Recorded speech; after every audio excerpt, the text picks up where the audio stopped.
Langkah rahasia wali ke-10 yang dihapus dari sejarah. Ia tidak dikenal dalam kitab. Namanya tak disebut dalam silsilah. Tapi jejaknya ada di antara sunyi lorong waktu. Sejarah mencatat bahwa Wali Songo adalah 9 orang utusan Allah yang menyebarkan Islam di Nusantara.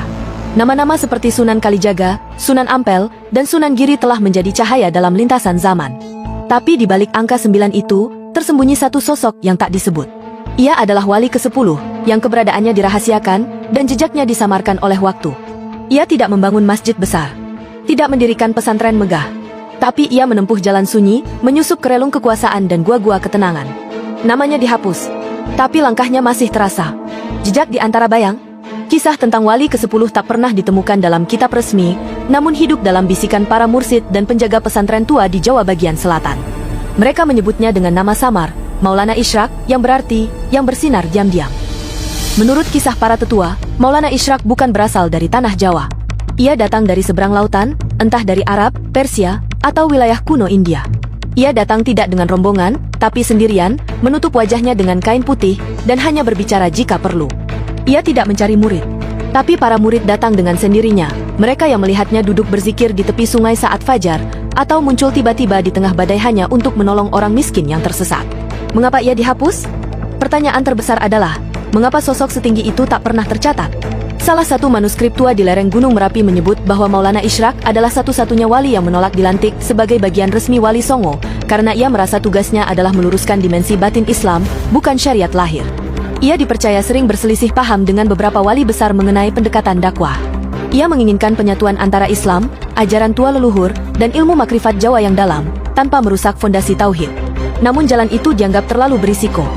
Ia mulai dijauhi, dan perlahan, namanya dihapus dari silsilah, kitab, dan catatan istana. Tapi ia tidak marah.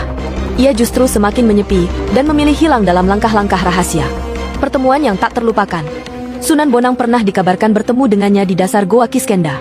Di dalam sunyi yang luar biasa pekat, mereka berdialog bukan dengan kata, tapi dengan getar hati.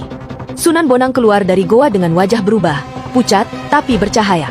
Ia hanya berkata kepada murid-muridnya, tak semua cahaya butuh nama. Tak semua ilmu butuh pengakuan.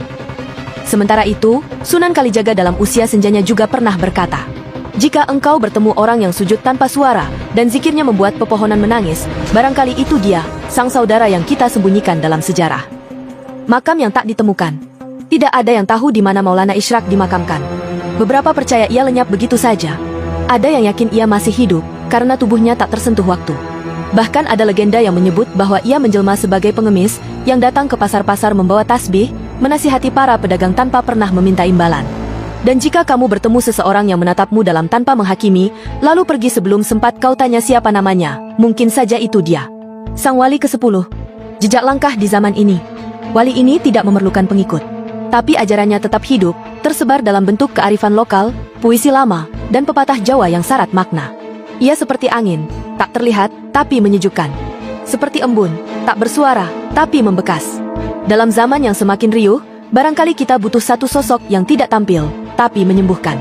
Seseorang yang tidak mengaku ulama, tapi berjalan bersama kebenaran. Dan barangkali, hingga kini, Wali ke-10 itu belum benar-benar pergi. Penutup. Sejarah bisa dikunci. Nama bisa dihapus. Tapi jejak yang ditinggalkan oleh jiwa-jiwa yang bersih tak akan pernah lenyap. Wali ke-10, atau siapapun dia, mungkin hanya ingin mengajarkan satu hal. Bahwa ketulusan tidak membutuhkan panggung, dan keberkahan tidak menuntut pengakuan. Apakah kamu percaya bahwa ada wali yang tidak dikenal tapi tetap menjaga kita hingga hari ini? Atau mungkinkah kita pernah bertemu dengannya tanpa sadar?